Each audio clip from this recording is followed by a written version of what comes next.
In this video, we'll walk through our multilingual PSI Assistant in PropStream.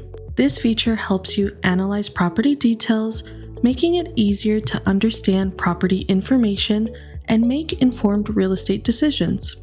Let's take a look at how it works.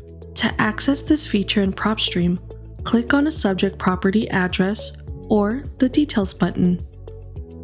Next, open the PSI Assistant. This will open the chat where you can begin using the feature.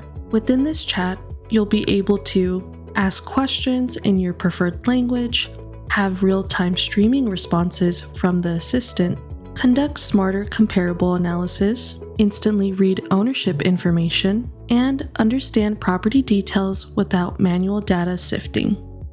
To use this feature, first, open the PropStream Intelligence Assistant chat.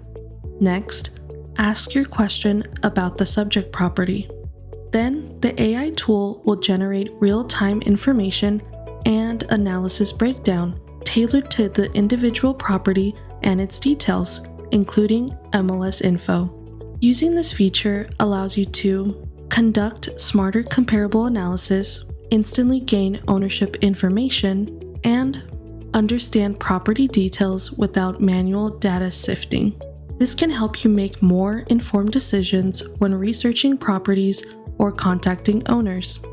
Once you've started your analysis with the assistant will guide your analysis to our other PropStream tools, like our Rental ROI Calculator, our Fix and Flip Analyzer, and guide on other tips inside the Property Details page to aid your real estate analysis. You can also save and print your chat transcript by clicking on the printer button. Thanks for watching this video. Make sure to subscribe and follow for more PropStream content, and don't forget to start your 7-day free trial to chat with the assistant within PropStream.